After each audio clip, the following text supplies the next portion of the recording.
Just doing the final setup on YouTube before opening the event.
Good morning. We'll get started in just a minute here. You're on the Watt Coalition release of a new report called Unlocking the Queue. We'll have remarks from Chair Castor here, as well as an all-star panel of our favorite industry and policymaker leaders.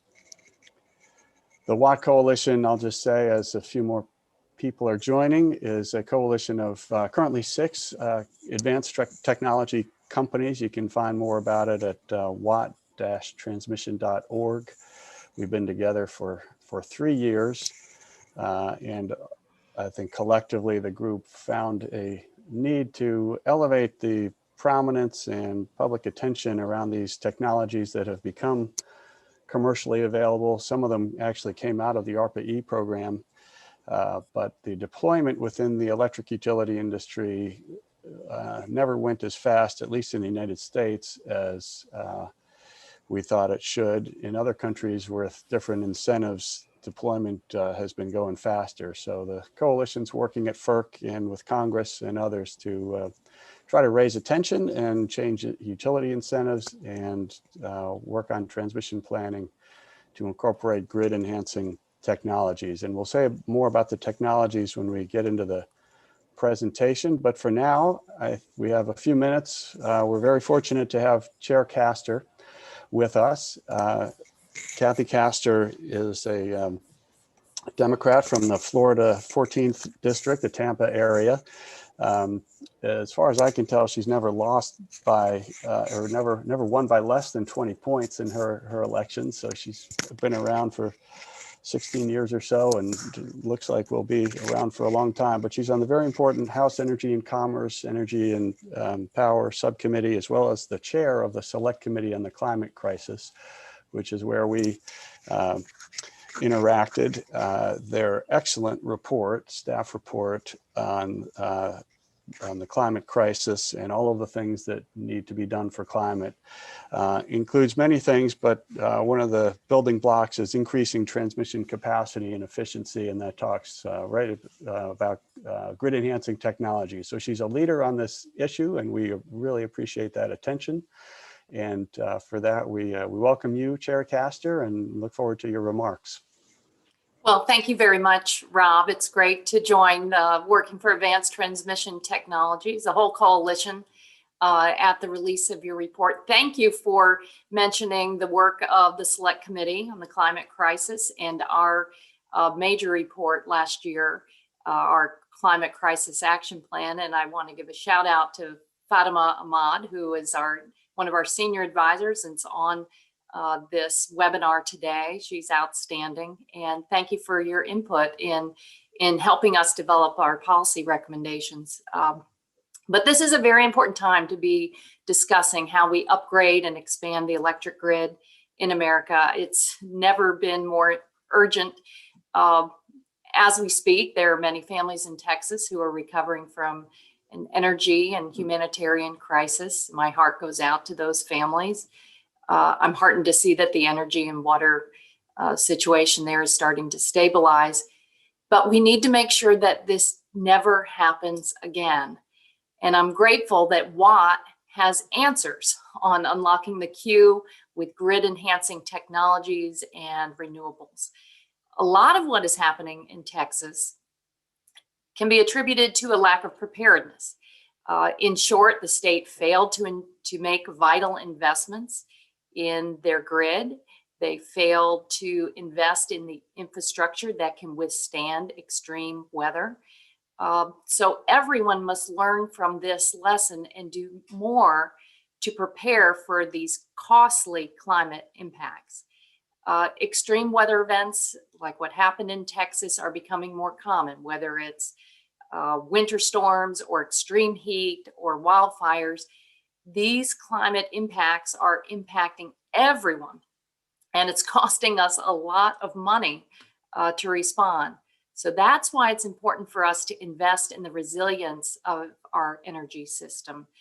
But we should be clear, the crisis in Texas demonstrates that we need more clean energy, not less. And as the crisis unfolded, some of my GOP friends tried to blame all kinds of boogeymen to try to skirt responsibility for the lack of preparedness.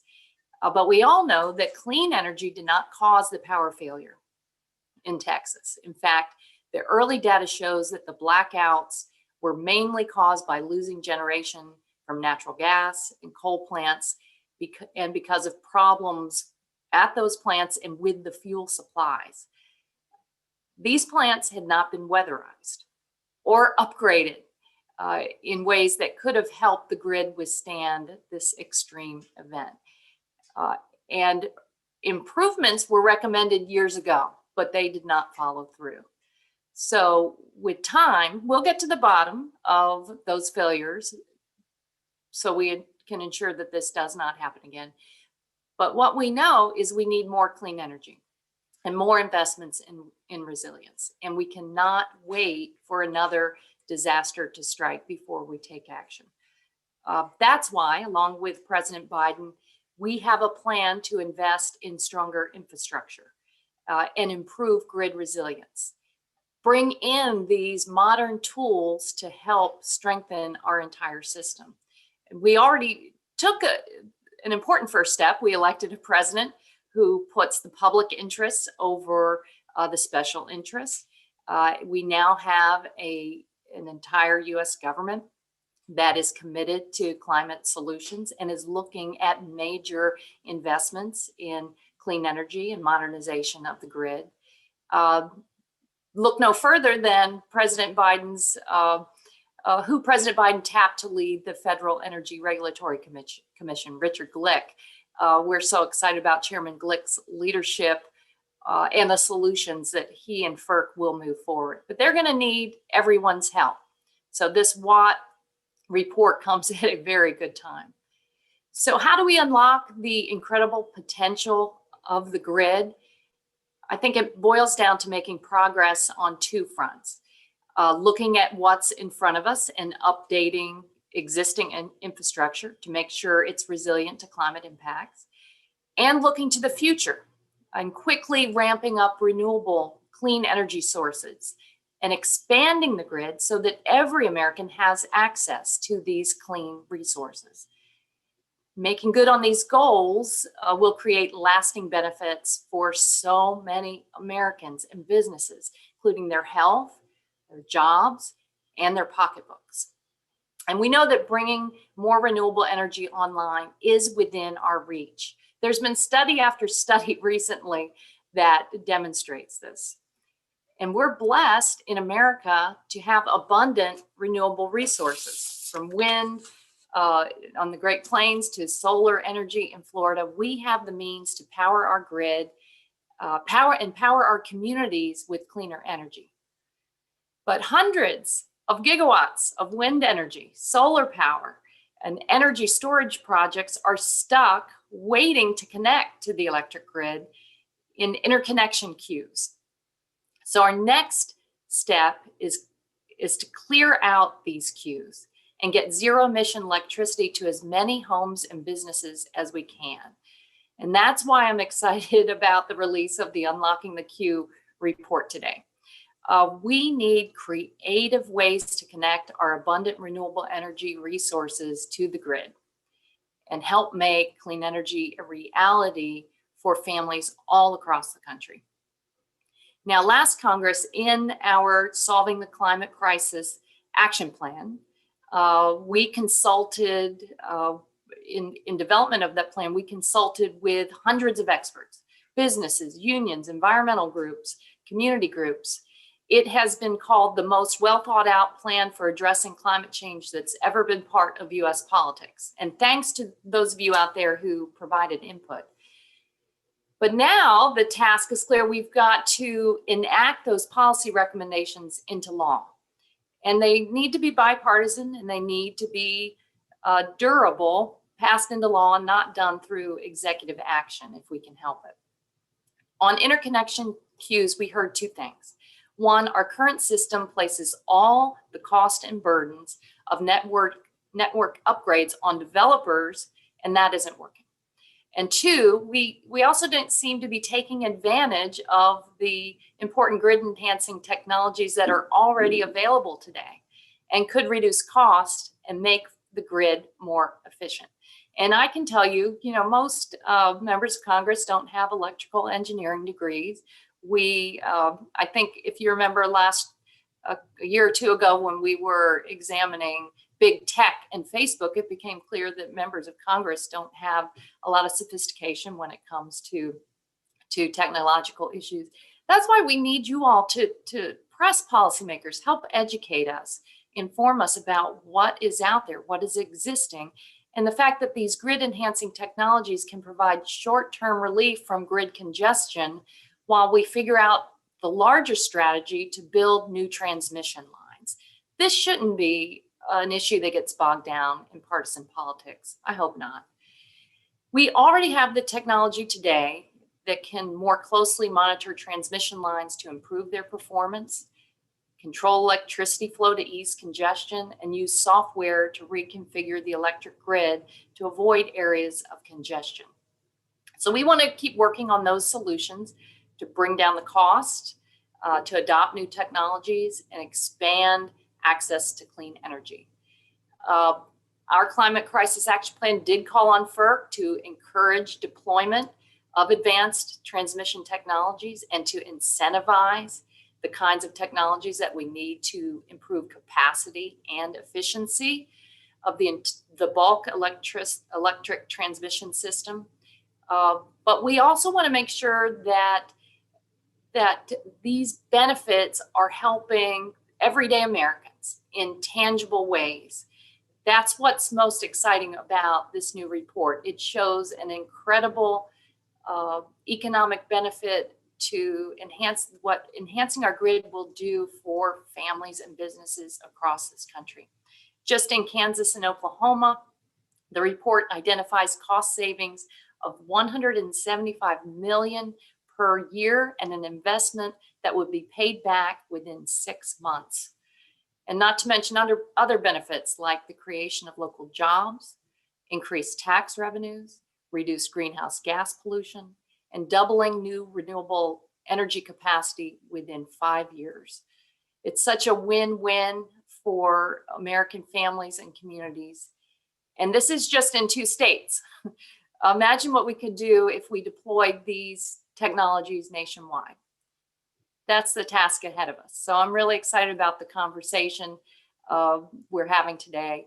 And I look forward to continuing to explore these solutions, enacting them into law, answering the moral obligation we have to our kids and future generations to tackle the climate crisis. So Rob and everyone at Watt, thank you very much for the opportunity to join you today. Thank you so much, Chair Castor. We really appreciate your leadership, and I know your team is working hard to follow through on the excellent report with a number of legislative provisions to really make it all a reality and work with Chairman Glick at FERC. And of course, we're hearing great things from Secretary Designee Granholm, hopefully soon to be Secretary Granholm at DOE. So thank you again for your participation here. Hang out as long as you like, but I know you've got to get going. mentioning policymakers in the press release, you may want to take a look at, we have comments from Senator Heinrich, who actually is an electrical engineer and elected representative. So he's done a lot on the Senate side, and Chair Castor's colleague, Congressman Caston, on the House side, also made a comment. And Michael Skelly, the famous large-scale transmission developer and subject of the book Superpower, talks about how large-scale transmission and grid-enhancing technologies are completely complementary with each other.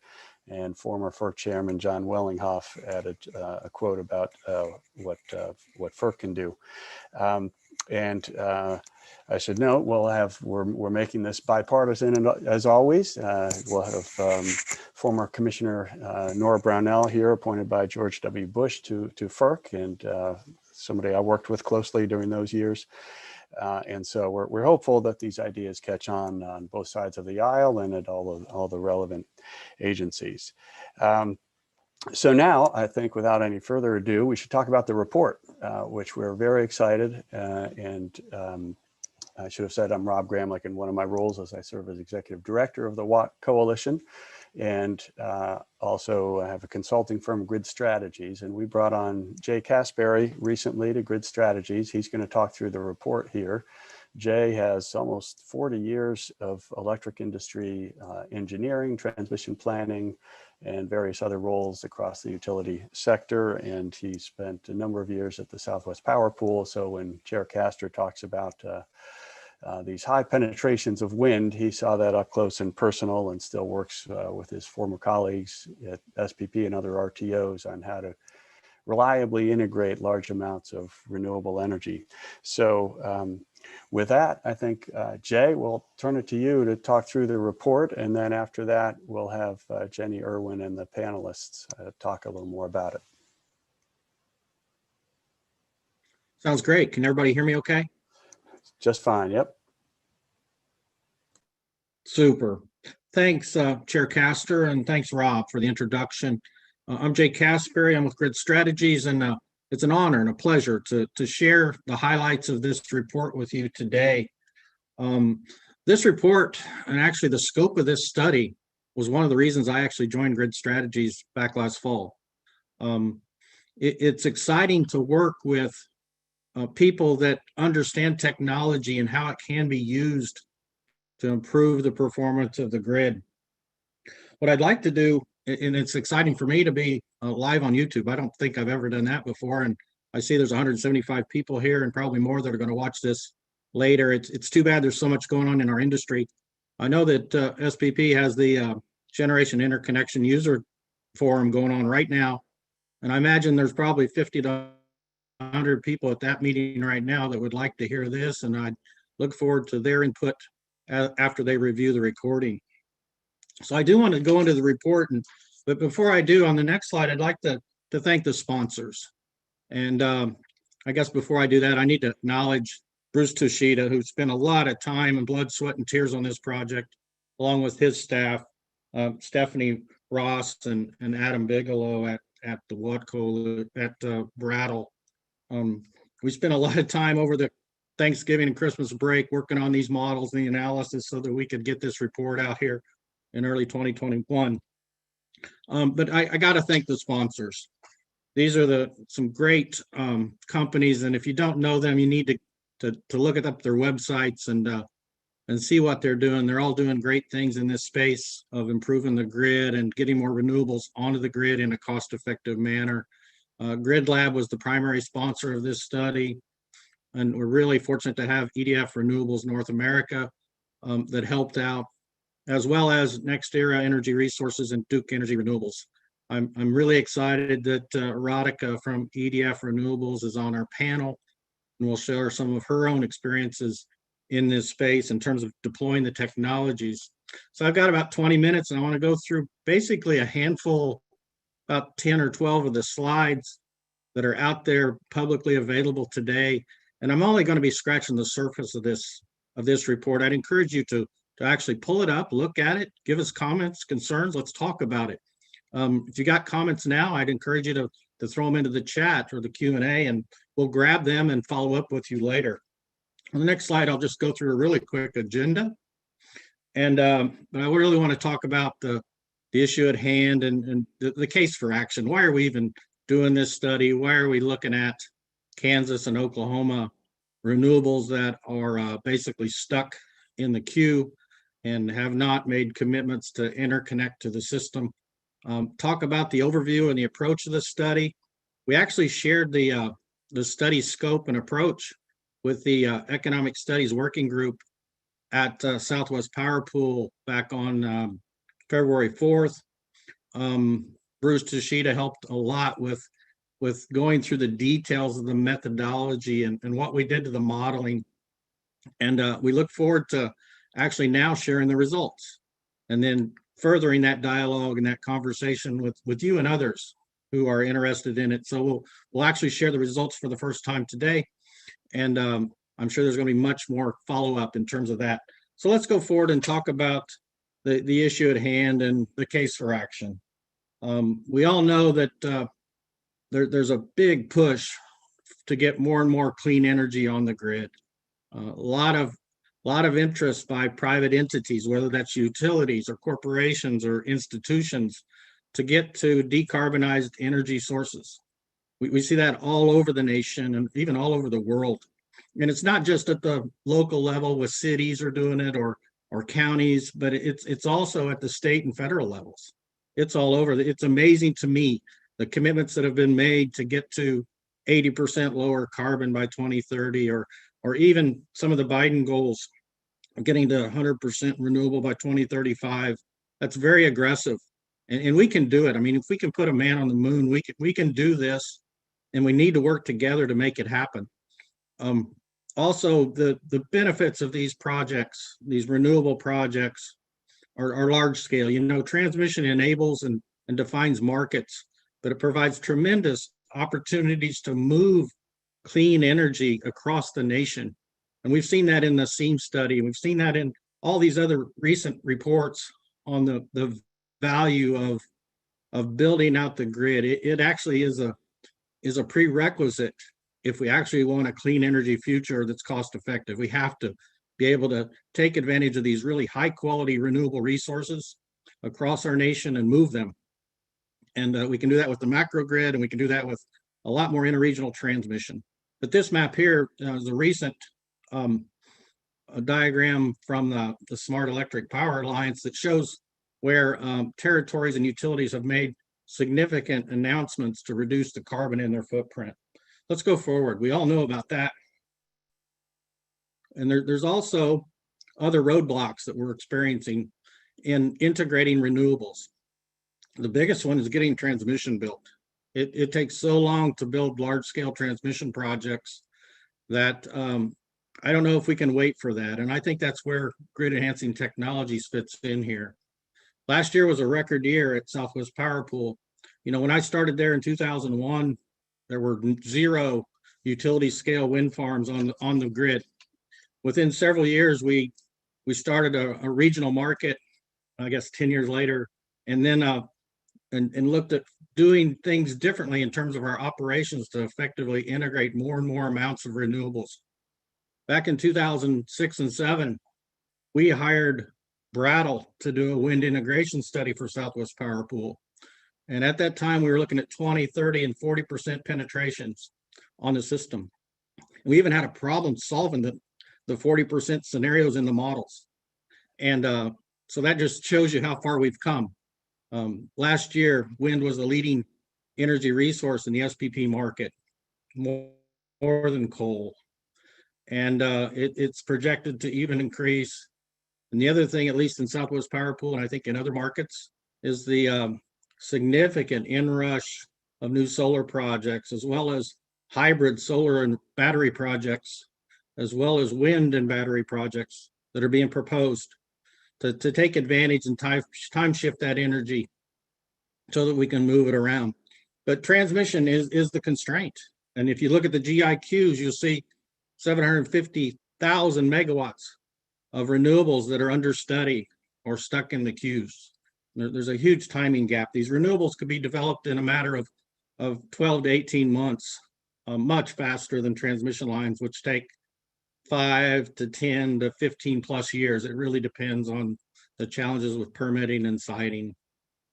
We all know that utility scale renewables are very cost efficient right now. They're very competitive with gas resources, and obviously cheaper than coal. So we're going to see more and more renewables try to get on the system. And the way that we think we can do this quickly and cost effectively is through grid enhancing technologies. We can use this to take full advantage of the existing infrastructure. We're going to talk a little bit about that in upcoming slides. Let's move on to the next slide if we can. So the goal of this study was to basically identify how many additional renewables that are stuck in the queue could we add to the power system in a reliable manner using grid enhancing technologies. Grid enhancing technologies really improve transmission operations and the market efficiencies in the near term, but they can also help the planning processes. One thing that I'm really excited about in terms of like dynamic line ratings is the sensors that are used to monitor the actual performance of the conductor and the towers and the clearances and all of that. The data that you can get through these sensors is really valuable. And it not only helps today's decisions or the real-time value of the rating of the line, but also what could be available tomorrow in terms of transmission capacity forecasting. The algorithms are really good right now, and they improve every day in terms of dynamic line ratings.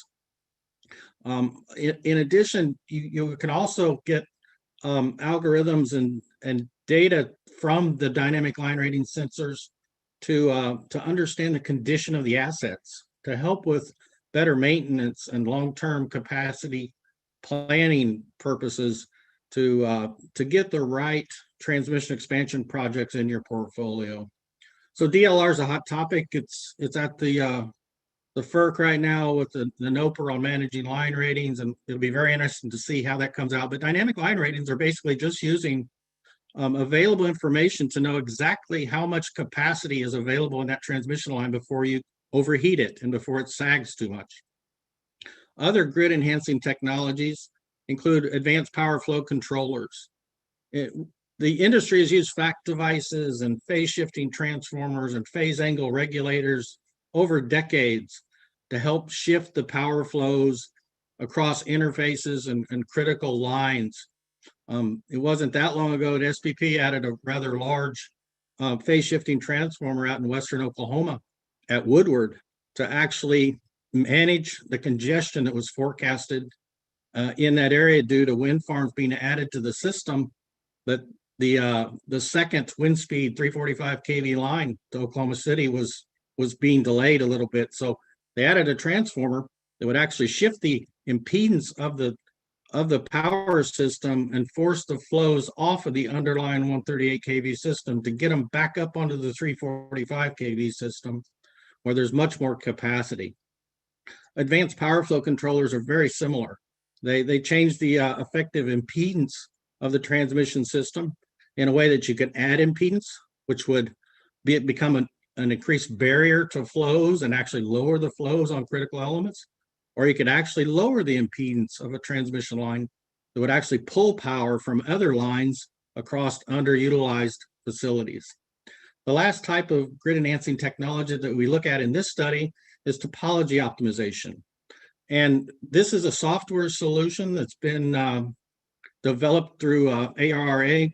And we've actually done case studies at Southwest Power Pool several years ago that have been published, where we actually looked at how could you reconfigure the existing transmission system to get flows off of congested lines and overloaded lines and onto other parts of the system just through switching operations, and still maintain reliability criteria and other constraints you want to impose on the system in terms of we're only going to allow 30 megawatts of load to be radialized under these conditions.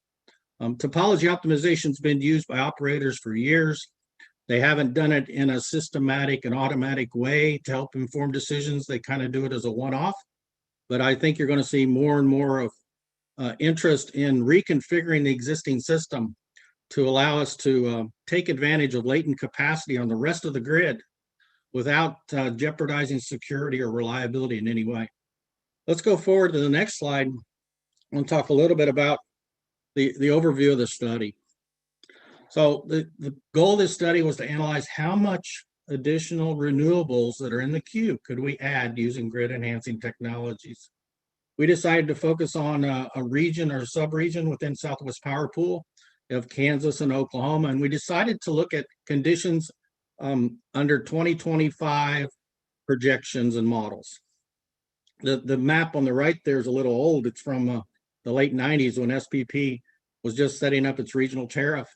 But it actually shows a lot of balancing authorities that don't exist today. Things have been consolidated. But I do remember after SPP did install the regional tariff back in the late 90s, we actually saw significant changes in flows on the system, and this is way before renewables. And as a result, there were constraints on the system between the Lacine power plant in southeast Kansas and the Kansas City metropolitan area. There were constraints.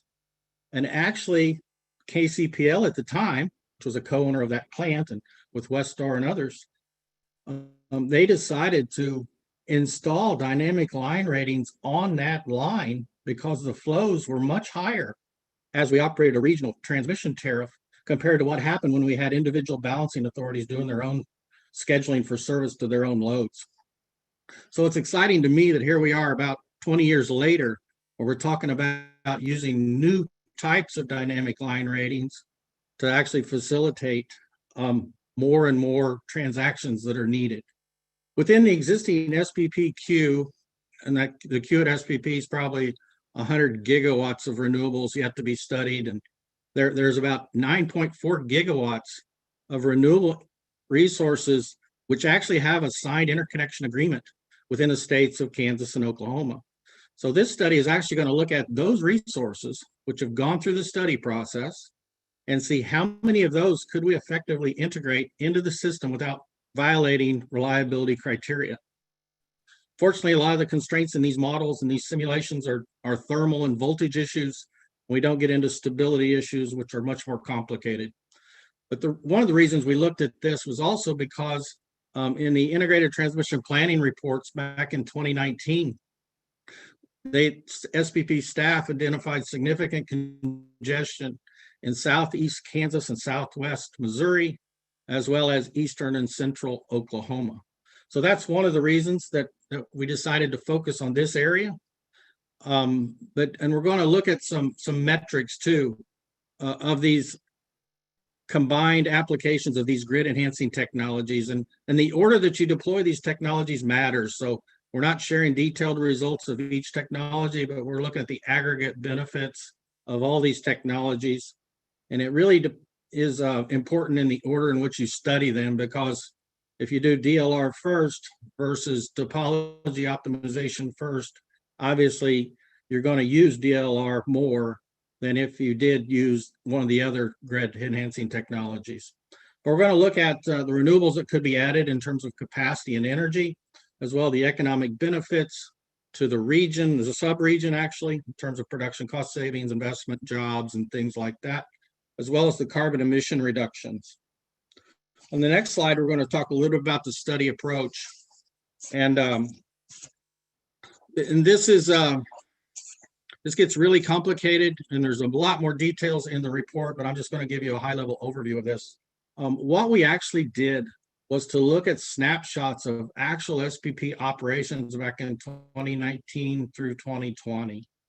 And we grabbed 25 of these scenarios and looked at them and tried to find representative scenarios of actual EMS models and market solutions that had comparable amounts of wind curtailment as a function of time.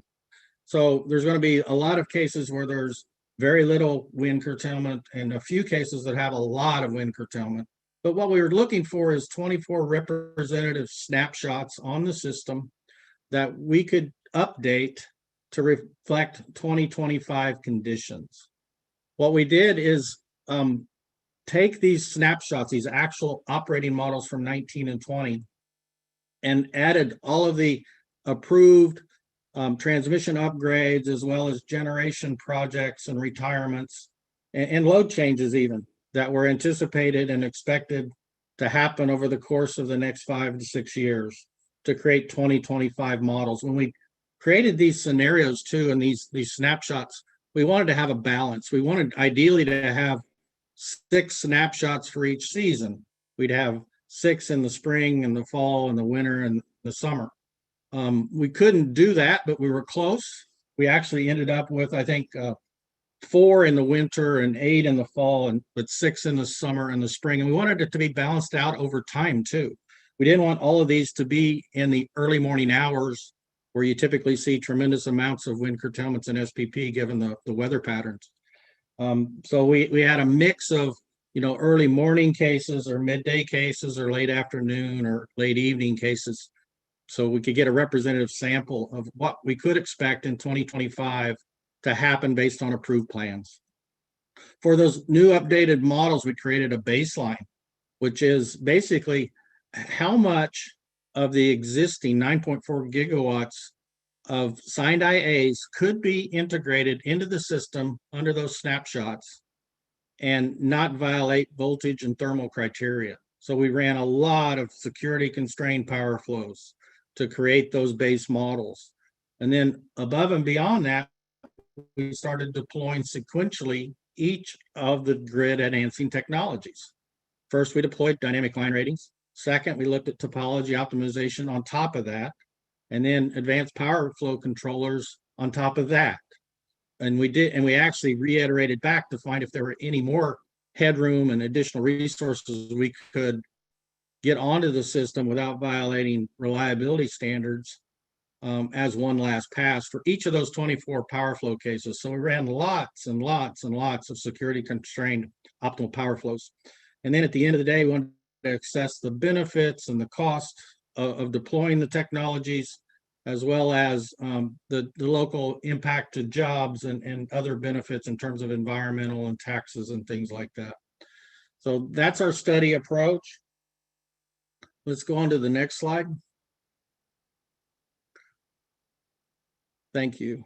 So again, we're trying to quantify the benefits of these 3 grid enhancing technologies combined for this study area within Southwest Power Pool. Again, Kansas and Oklahoma. Almost all the resources in these models, the new potential resources are wind, very small fraction of that is solar.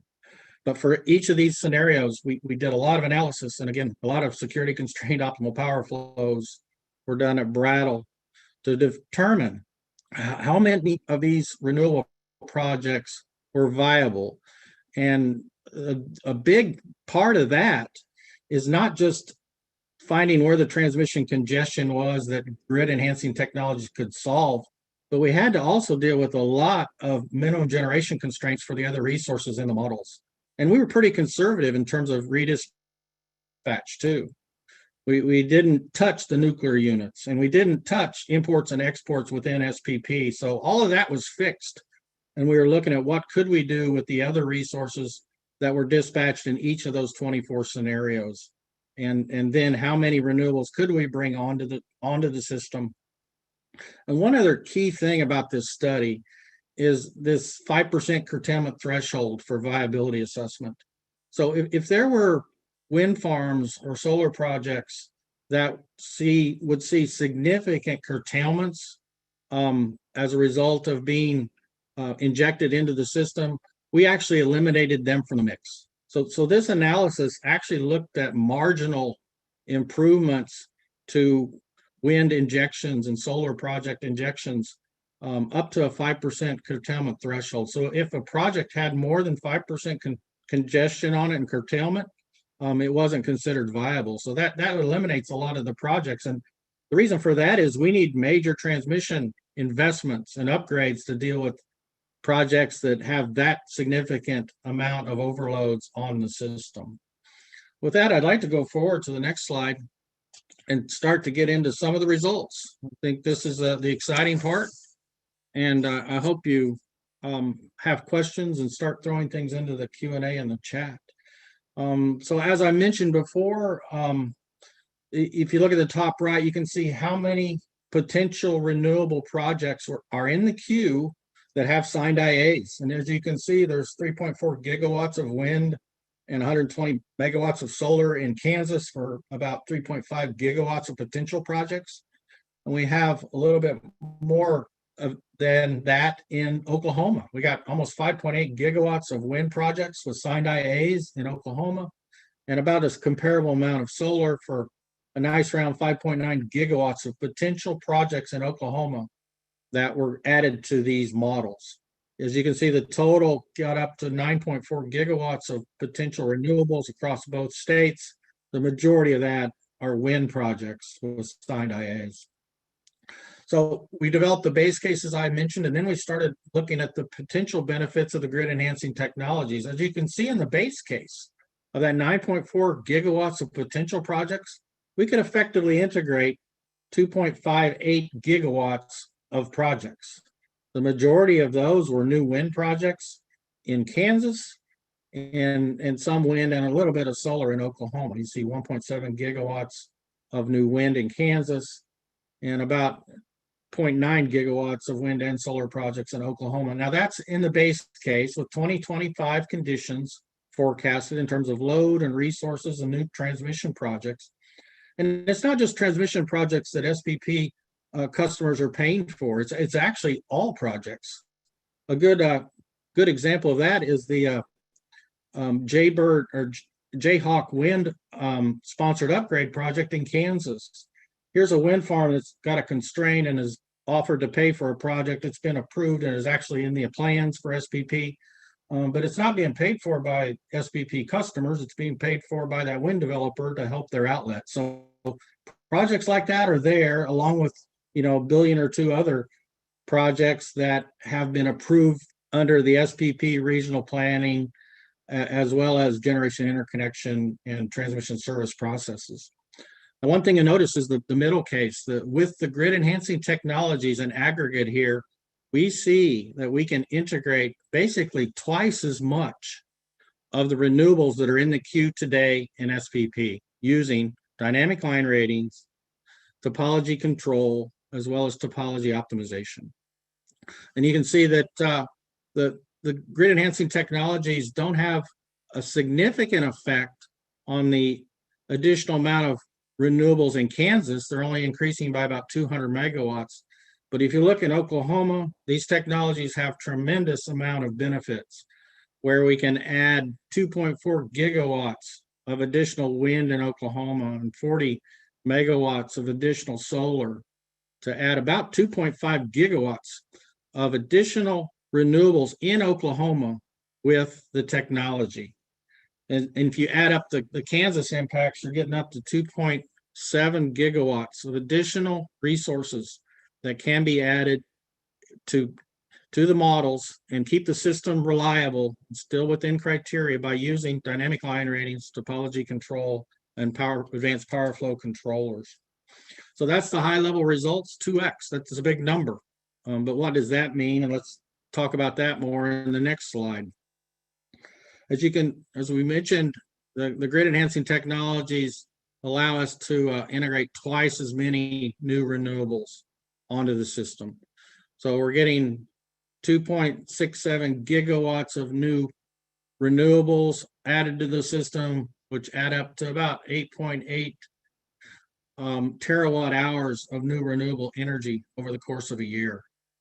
And here are some assumptions about the amount of new energy you'd get out of each of these resources by type.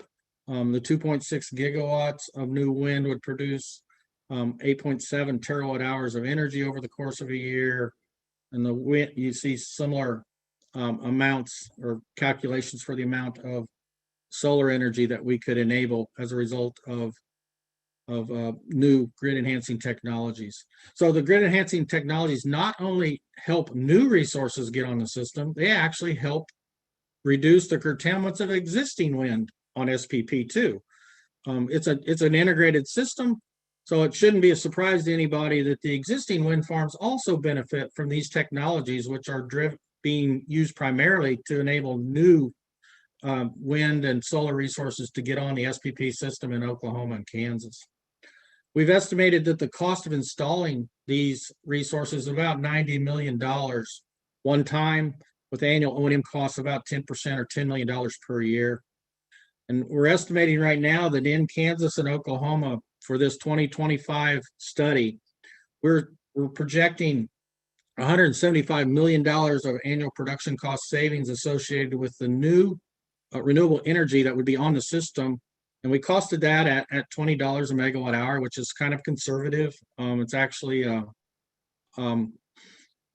lower than the actual LMP on the SPP system over the course of the year. But it's not just cost savings, it's jobs. We estimate that installing these grid enhancing technologies would enable a lot of big renewable projects to be built. And the majority of these projects benefits in terms of jobs are due to new wind farms and new solar projects that would be built. You can see there's 11,000 short-term jobs and 650 long-term jobs as a result of this technology. We also looked at local benefits in terms of land leases and tax revenues.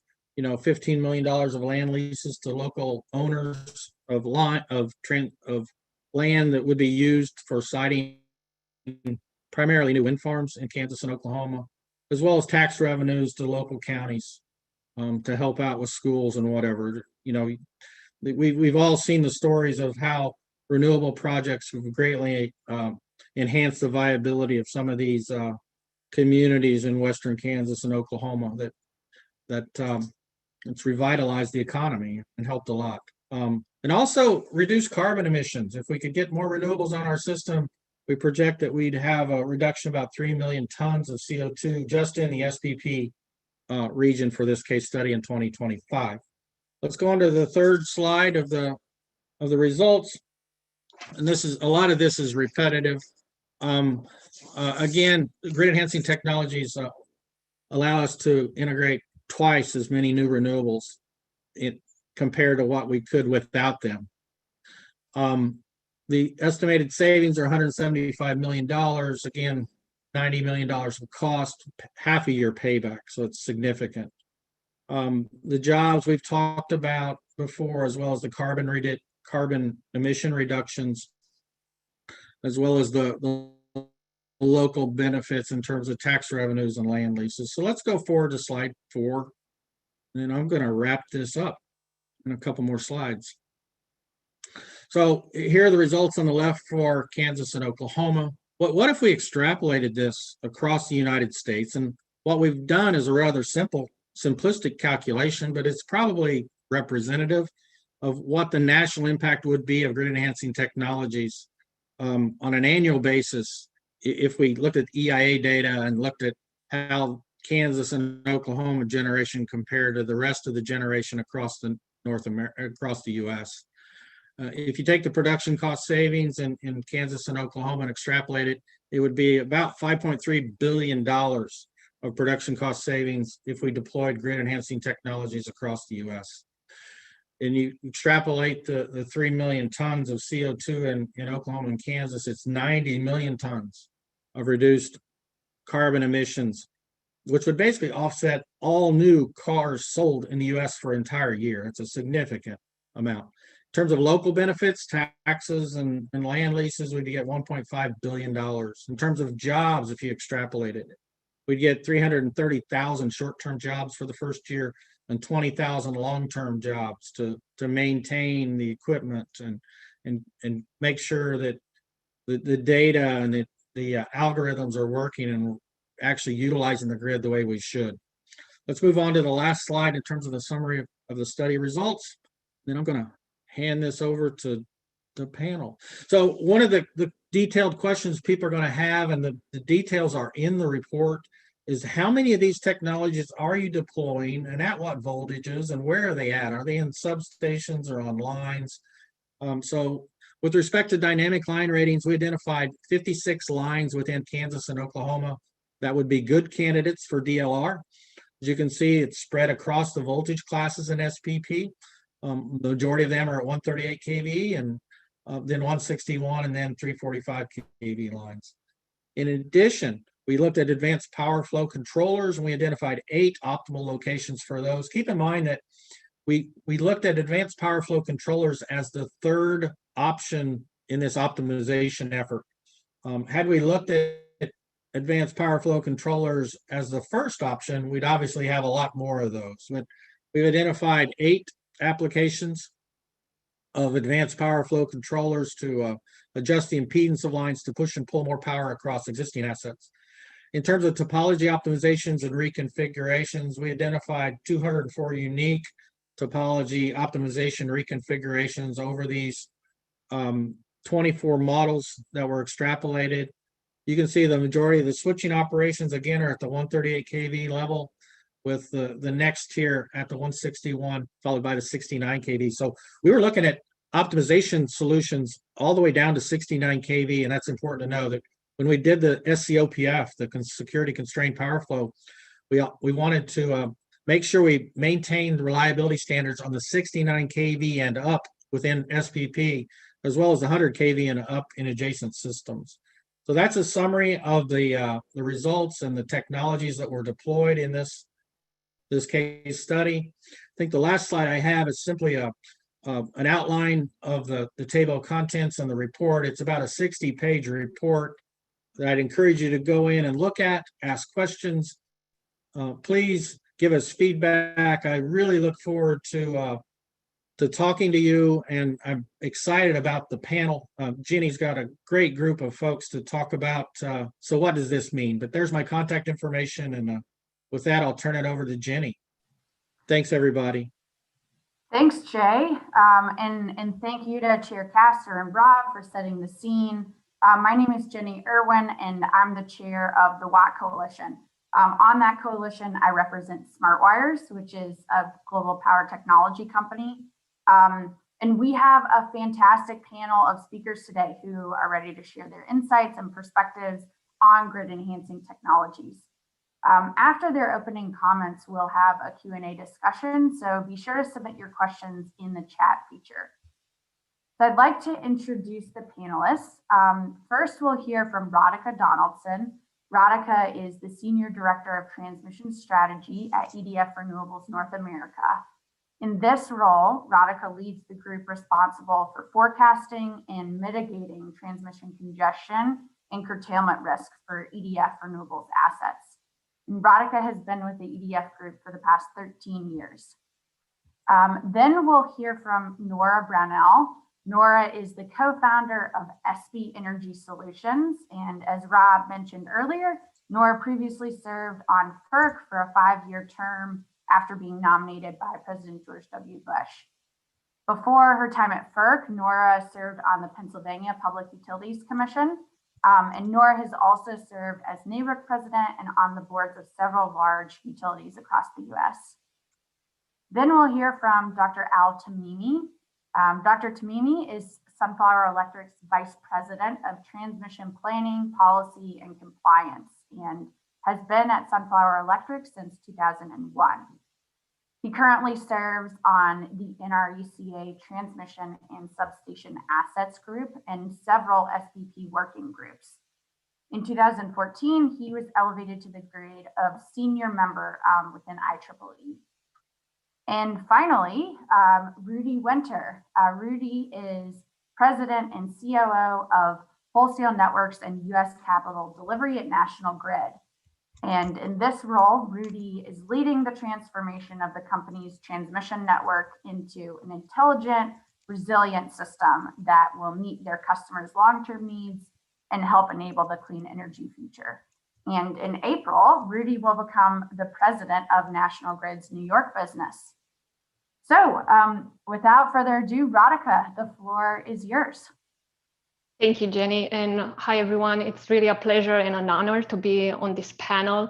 EDF Renewable is not only a large developer of clean energy facilities, but we also want to see and be a partner to stakeholders in the power sector and to the communities where we develop our projects. So EDF Renewables has become a very strong advocate for grid enhanced technologies. And I would say we see benefits of those technologies, both in regards to optimizing the existing grid, but also when we look at the future grid, some of those technologies could be coupled with traditional upgrades to improve and add additional benefits to the system.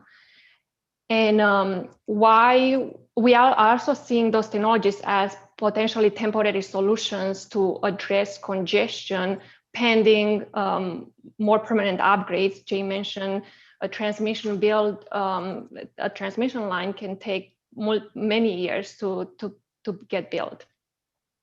So to give more background on why EDF Renewables has become such a strong proponent of those technologies, I'll mention a few items. First, it has been mentioned earlier by that interconnection queue processes are chronically delayed and even dysfunctional in many RTOs.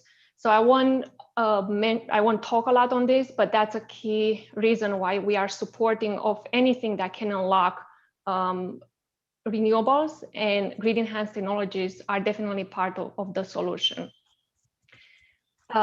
Second, as mentioned earlier, a new transmission line can take a lot of years from the identification of the need to being permitted and put in place. And oftentimes, from our experience across RTOs in the US, sometimes by the time a new upgrade is in place, the congestion real time, it's already severe.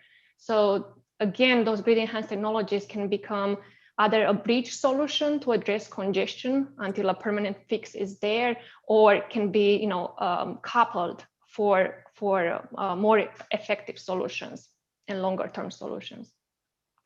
And lastly, I would say that our interest is also driven by the fact that a renewable project doesn't remains under a lot of congestion and transmission risk even after the project is online. So the risk doesn't end after we go through those interconnection queue processes, and it has been determined that it can be reliably integrated to the grid. With all our operational experience, we see that there are a lot of constraints, and the grid is very dynamic and is very constrained. You have grid outages all the time, and those grid outages can exacerbate existing constraints, non-constraints, or they can lead to new constraints. And traditionally, we have done, like PROMAT studies. For those of you who are in industry, you know what PROMAT is, one of those sophisticated models that mimic the wholesale market. So we try to the best of our ability to forecast the congestion risk, both medium term and longer term. We have looked at sponsor upgrades. Jay mentioned a sponsor upgrade in SPP. We have done that as well in SPP, but there is more to do because the congestion risk is real and is very painful to many of us here in the renewable industry. And I will note that the landscape has changed considerably over the last few years with the emergence of a new customer segment, corporates, which are great partners for us in the industry, but those contracts also put a lot more congestion risk onto projects because contractually the output is delivered or settled at a central location that is different than the project point of interconnection. In the industry, we call that basis risk, but essentially the contracts put a lot more exposure onto renewable projects. And you may say, oh, this is a cost to generators, but it's also a cost ultimately to ratepayers, because anytime when you have a constraint in the system, low cost energy cannot be delivered to loads. So in this new environment with a lot more risk due to the nature of the state of the grids in many RTOs, and also with contractually having more risk, we at EDF started looking at those grid enhanced technologies. And I'm happy to say that we have partnered with several WAC Coalition members. For instance, in the topology optimization area, we work with New Grid, which is a WAC Coalition member, to look at, for specific constraints, sometimes local or regional, can there be a solution? Can there be a reconfiguration solution?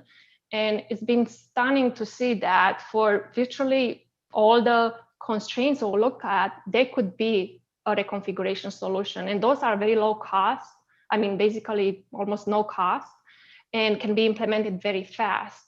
So we feel like there is a missed opportunity here for addressing congestion in real time, that all of us could benefit from, the system, the consumers paying less because congestion costs ultimately go to ratepayers.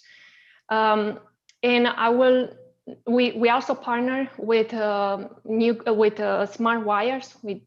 Jay mentioned smart switches to look at the potential of those technologies to address thermal constraints. We are looking now even in Texas for their potential to potentially address stability constraints. Many of you who work and operate in ERCOT, you understand the risk of GTCs, general transmission constraints. So we have seen via our studies a lot of benefits that could be achieved by deploying those grid enhanced technologies. And this is why for the last couple of years, we have been a strong proponent of those technologies. We, via comments at FERC or trying to raise the profile of those technologies at the RTO level. For instance, in SPP, as part of a new roadmap initiative, we submit initiatives around having processes or incentives in place to vet those technologies, to look at those technologies. But the process has been slow. So we really believe that there needs to be kind of like a top-down approach for those technologies to be implemented broadly and to achieve the benefits that the Watt Coalition study has shown, and the benefits that we are seeing ourselves in the studies. Thank you. Thanks, Radica. That's a fantastic perspective. Over to you, Nora. Great, thanks. I want to emphasize a point that Radica made, because I think we've referenced it in the studies in a number of ways. Jay referenced it, but the economic cost of congestion, of dysfunctional and delayed interconnection queues, of the lack of transparency in data is enormous. Joe Edo did a great study on hidden congestion cost and their cost to customers and to the economy generally. And I want to emphasize that while these technologies provide a number of solutions, they also have significant impact on reducing costs that ultimately get passed on to ratepayers. And so the investment in these kinds of technologies, which people really need to focus on, is de minimis compared to the benefits that it brings. But I want to talk a little bit about how we can get this jump started, because some of these technologies have been around for a long time. This is a great study to really demonstrate with living examples why we can't avoid and shouldn't avoid upgrading our networks with these opportunities. FERC can do a number of things. And by the way, I'm thrilled that Congress is looking at it, because it's like we're all together marching in the same direction for the first time in a long time. But FERC has a lot of authority. They can enact incentives, and people say, well, why should we incent utilities to do what they should be doing anyway? The fact of the matter is the business model is based on large capital projects bringing a return. So low capital isn't encouraged, even if it brings these advantages. So I think FERC should immediately reopen the issue of incentives, as they've said that they're going to look. They also have a planning docket that they've talked about. And given the data that these technologies provides, I think this will be an important part of their discussions. But frankly, FERC can do more than incentives, and there's a variety of incentives. I think they should hold RTOs accountable. I think RTOs should stand up in a technical conference and talk about what they're doing to provide the leadership that is necessary to get these deployed quickly and to deal with the issue of the cost, I think, inequities in these interconnection queues, where the developer pays significant more costs than I think are probably necessary or even fair. I think the leadership of the RTOs, both including the boards, and FERC has said they're going to look at governance issue, should be evaluated by how much they're doing to provide the leadership and the transparency that we need to get the deployment and to get people to understand. I think FERC can hold a number of technical conferences to educate people on the opportunities that obviously this study identifies, to help people understand why we need to do this, why we need to do it now, and what the benefits are. Because I don't think the world, and certainly a lot of state commissions, have the wherewithal to really get the understanding of the enormous impact very small capital investments can make. And I think there's a whole bunch of different kinds of things they can do instead of the traditional. They're just opening an office of public participation. I think they ought to ask customers what they want to see from their grid and how they can contribute to leading the effort, both with public policymakers on a local level. Were I a local mayor or a governor listening to what's happening in Kansas, for example, I would be pounding the drums for these.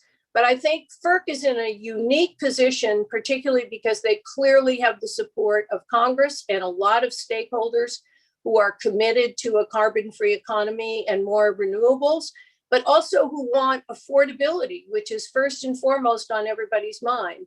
And I think we also need to respect the fact that these climate events are not black swan events. I keep hearing that. Fires and drought in Texas are not black swan events. Winter storms all over the place that are more severe are not black swan events. Rudy can talk about some of the things he's seen in the Northeast. So I think we need to be realistic about what we're confronting, not only as we transform our networks and our generation fleets, but as we look at these externalities, which are well out of our control in many ways, but certainly we can anticipate that we don't know maybe what they are or how often they are, but they are a real part of our future. These are really simple solutions. Now, those who invented them would say they're not quite as simple as I'm making them, but they're simple and easy and quick to deploy. And I think that's the important message. So I hope FERC jumps on this.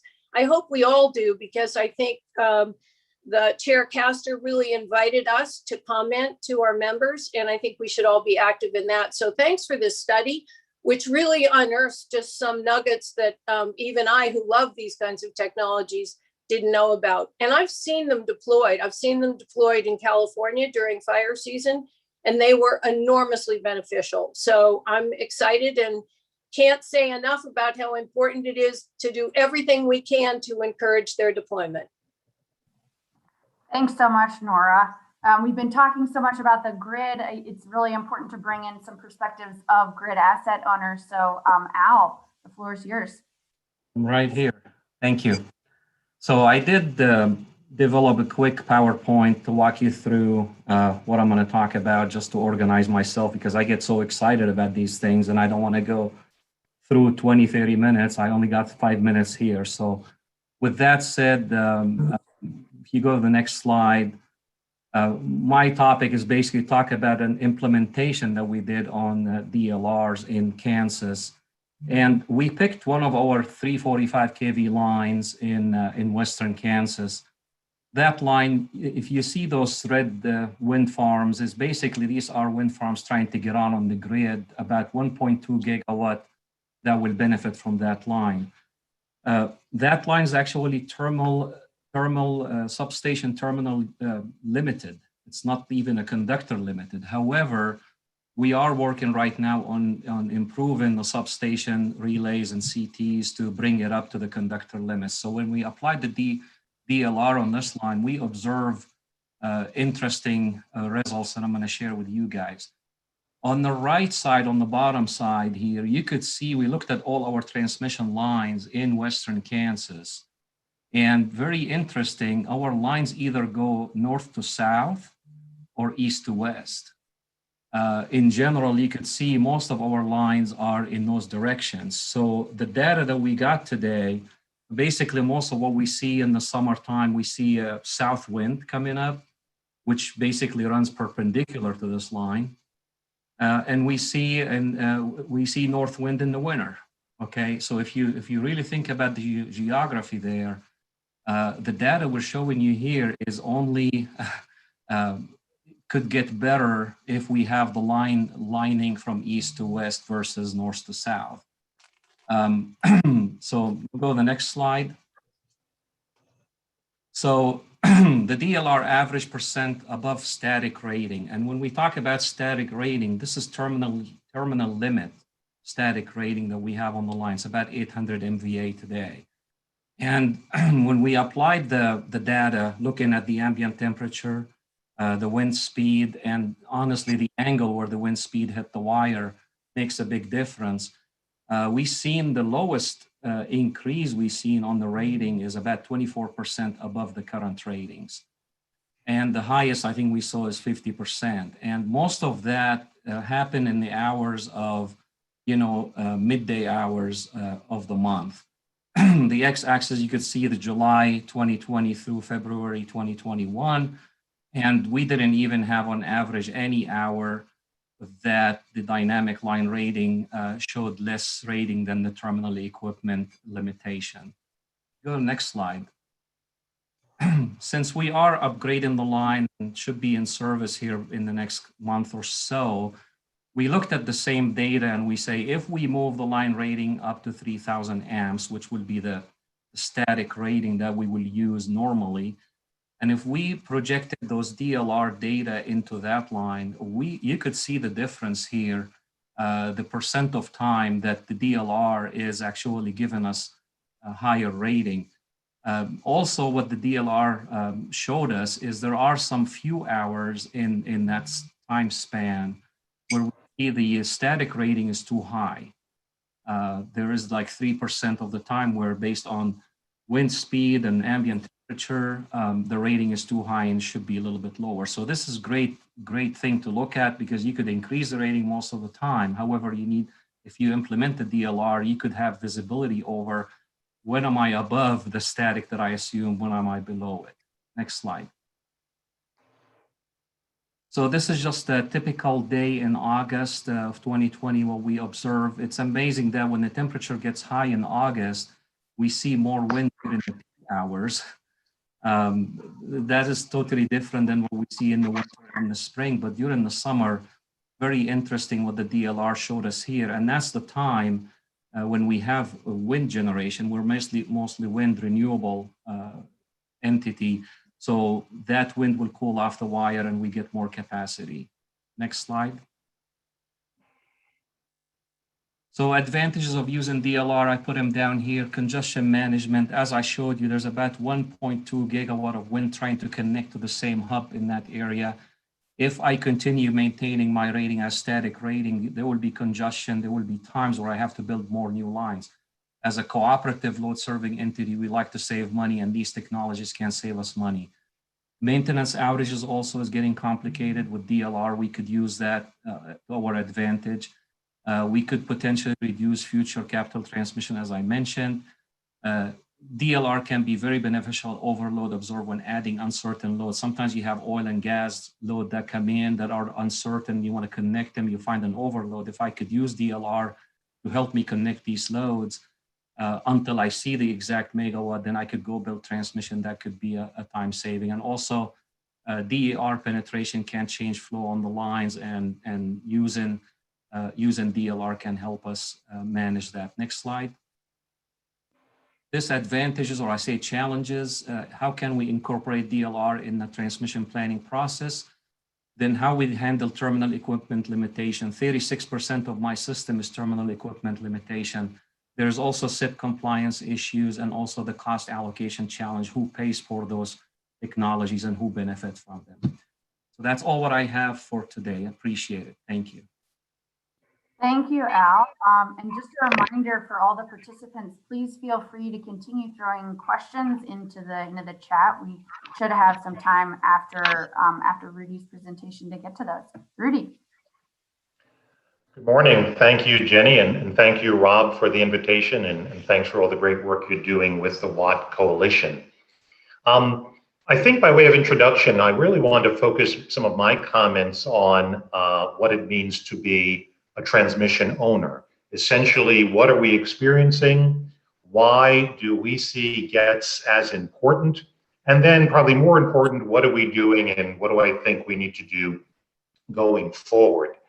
So as mentioned, I'm with National Grid. We are owners of utilities, electric utilities, gas utilities, and transmission businesses in the northeastern US as well as the UK. In the Northeast, we have the largest transmission network, and in the UK, we're the transmission network across England as well as interconnecting England to Europe, and most recently on the Viking Line to Denmark. But if I focus my attention on what we're experiencing and seeing in the northeastern US, a few things come to mind. One is high proliferation of distributed generation, even at the local distribution level. We've interconnected just around 1.3 gigawatts of smaller scale DG. We're planned to interconnect probably another gigawatt of small scale DG on our networks going into the future as well.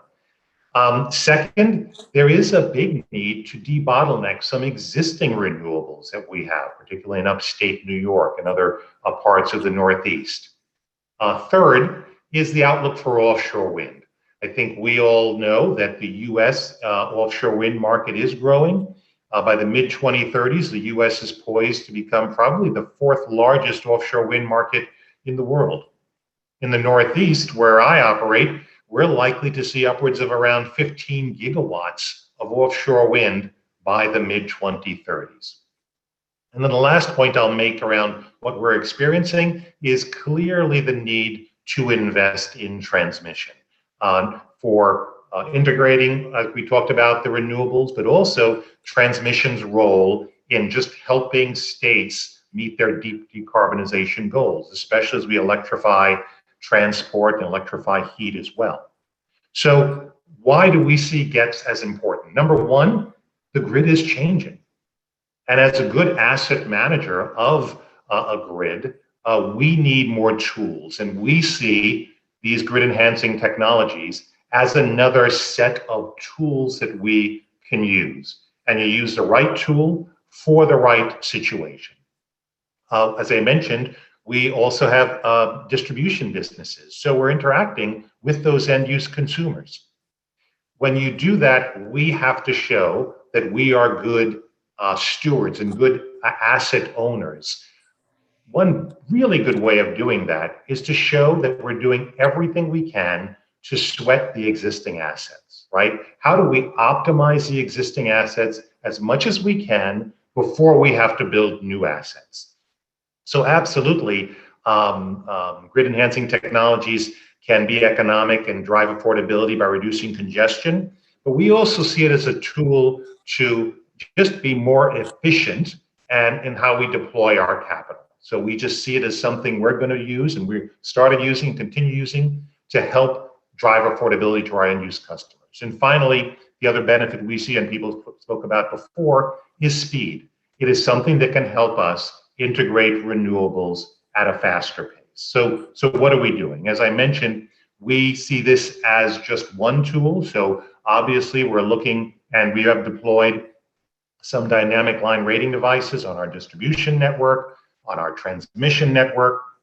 We've looking at topology optimization software and evaluating new grid. We've deployed some of the other advanced power flow devices on our networks here in the US and the UK as well.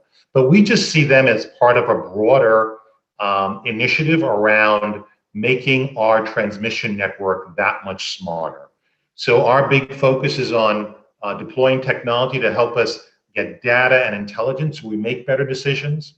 It also is around focusing on things like we're talking about today, whether it's power flow control devices or battery energy storage, to help us integrate renewables, et cetera. And then third, our big area of focus is also on monitoring these assets and utilizing either online network monitoring or robotics to help us monitor the asset health. But Having said that, and as I said, we've deployed a lot, more needs to be done. So I look forward to the conversation today, but I would just leave us with 5 key things that I think need to be done and looked at and executed going into the future. Number 1, as I mentioned, we see GETS as a tool, but just one of a large tool set we want to deploy as an asset manager. So we do believe, and I believe, that GETS needs to be part of a real national energy innovation mission, right? Number 2, we need much more wide-scale deployment of these technologies. So we as owner and operators of transmission can learn about them, and at the same time, we can educate our RTOs and ISOs about them and their use in real-life situations. As I mentioned, we've deployed some of these devices, particularly in areas where I had high degrees of DG proliferation, and it has reduced constraints on the network. Third, I would just make the point that this does not mitigate the need to still upgrade and install new infrastructure to create some headroom that we're going to need on these networks in order to enable that clean energy future. The fourth point I would make is, in our experience, it works well when you have a much more holistic view of system planning, weaving in, where do policy goals need to take us, as well as reliability. And then the final point I think Nora mentioned earlier was making sure we have a supportive regulatory model behind it as well. Thank you very much. Thanks so much, Rudy. I'd like to go ahead and invite the rest of our panelists to come back. And got a lot of really good questions. We'll see how many we can get to in the remaining 10 minutes. Rudy, I think picking up on a point you were just making, on a scale of 1 to 10, 1 being trivial and 10 being impossible, how would you rate the regulatory and operational barriers facing widespread deployment of GETS? And maybe Rudy, you can kick things off, and then maybe we can hear from Nora after that.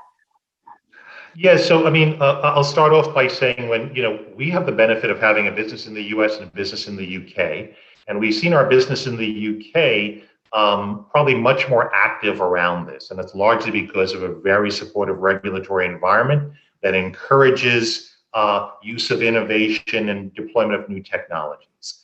Our big driver here in the US was, quite frankly, around making sure our networks were always an enabler and not an inhibitor of public policy, right? So there is probably more that can be done on a regulatory model, but I wouldn't say that is a major inhibitor, because we're deploying it now. But let's be clear, when I said I've deployed it, we've had these on our networks for almost a year now. There's so much more that needs to be done. So I don't know if I'd rate it on either end of the spectrum, but I do think it is absolutely doable to get a supportive regulatory environment in place. So I would just add to that, having served on Rudy's board, I've seen the differences in the regulatory model, and I think the UK does much more effectively reward innovation. In fact, they drive innovation. And from everything that I've heard from the new FERC, I think that's exactly where they're going. I think they understand that that is their role. And because they're looking at this, again, as Rudy said, from a holistic perspective, they're looking at planning, they're looking at governance, they're looking at climate change.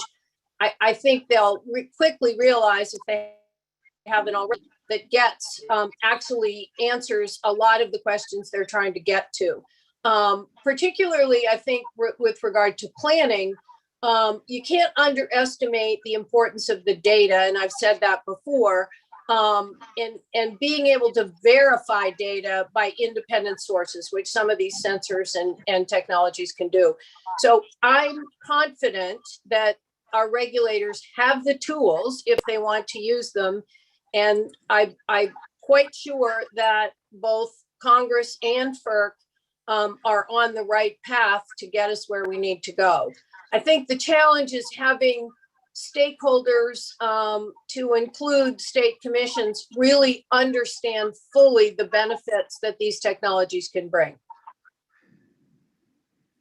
Thanks, I will- thanks, Nora. Oh, I would go ahead, like Radica. I would like to add to that, that based on kind of like all our discussions and the studies we have looked at and done, I think in some parts like New York ISO, the interest is aligned. The state has clean energy goals, significant, ambitious goals. There is an acknowledgement that there needs to be a lot of transmission infrastructure built and optimized. And the Commission is very open to integrated grid enhanced technologies. So everything is aligned.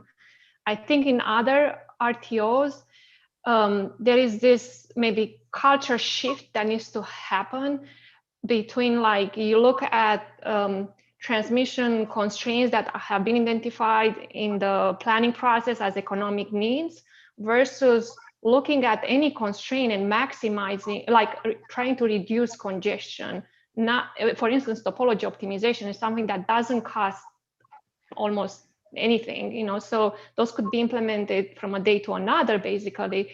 So, but I feel like it's this shift that needs to happen, evidently all the time having reliability in mind, but from, like, you have to address identify needs, economic needs, versus looking at maximizing the system in any interval, which can be done without that particular constraint to be defined and cataloged as a identify approved economic need. Thanks, Radica. And Al, actually, I think picking up on what Radica just said, we had a question about, how can we increase coordination between, utilities and developers and regulators such that these things can happen in tandem? And are there opportunities for stakeholders to engage with utilities on the planning and use of these technologies? Yeah, I think that's a great question. I just want to start, first of all, physics are physics, and sometimes you just have to take care of those terminal equipment limitations, because all the technologies we're talking about today, if you don't take care of a facility that is 60, 70 years old, that has a limitation in the substation, conductor doesn't mean anything to us. Most of the congestion that we see lasts 1 to 4 hours, and a lot of times is about 4 or 5% extra capacity is what we need. And we curtail and do all the kind of stuff. But I think should be a roadmap to implement these technologies. The roadmap should start with what are the physical limitations today beside the conductor, and have a roadmap to upgrade the grid and get it up to speed. So this way we're not limited by a CT ratio in a substation, or a relay can't protect a line. You know what I mean?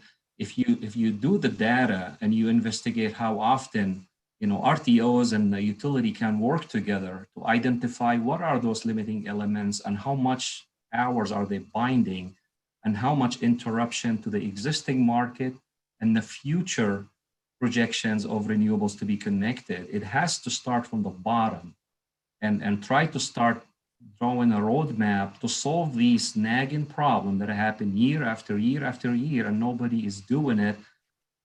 We're getting the technology. Technology works for 60, 70% of my transmission system, but the rest of it, I'm still obligated to fix those physics issues. So I think the utility with the RTOs can start looking at this data, start looking at the magnitude of market disruptions or whatever you're going to say, and look about 10 years out.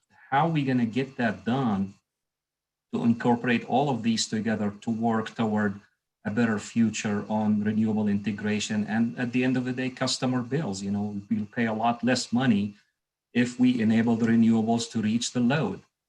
Right now in Kansas, I do have 3.5 gigawatt of wind on a system that is 1 gigawatt. So I'm like 350% penetration. Any congestion I have in my footprint, it's going to impact the whole SPP market. So we need to start focusing on those, what we call wind-rich zones, and facilitate how can we get these renewables to the hubs. And a lot of time you will see a little dinky substation causing tons of congestion under N-1, and you don't know what to do about it. And I don't know why we're spinning our wheels instead of really tackling the problem. Let's do the math, let's identify, prioritize, do a roadmap, and get rid of these minor little CTs or relays or bus bar that need to be switched to enable to open the grid. So I think the utility and the RTO can work together and try to facilitate that. But everything starts with the data and the facts, without being biased toward who pays and whatever. Cost allocation, that's a whole different story. But I think let the planners do the planning before discussing cost allocation. Cost allocation is important, extremely important. But let's identify what are the problem, what are the fixes, and let's make sure cost allocation fairly allocate the cost to the cost causers. Thanks, Al, and thanks to all of our panelists. Thanks for that call to action. You know, I think I hope everybody enjoyed today's discussion, and you know, I wish we had a lot more time. You know, we really ran out of time here to get to a lot more questions. But you know, feel free to reach out to the WATT Coalition and to the panelists to continue to follow up. I'd just like to thank the Brattle Group again and the study funders and to all our speakers today for making today's event such a success. And please visit the WATT website at watt-transmission.org. You can download the report and share the webinar recording with your colleagues. We really look forward to engaging with you and the broader industry on how we can leverage these findings to accelerate an affordable and efficient energy transition. I think that's why we're all here. So thank you again, and hope you have a good rest of your day. Thanks. Lots of fun. Thank you.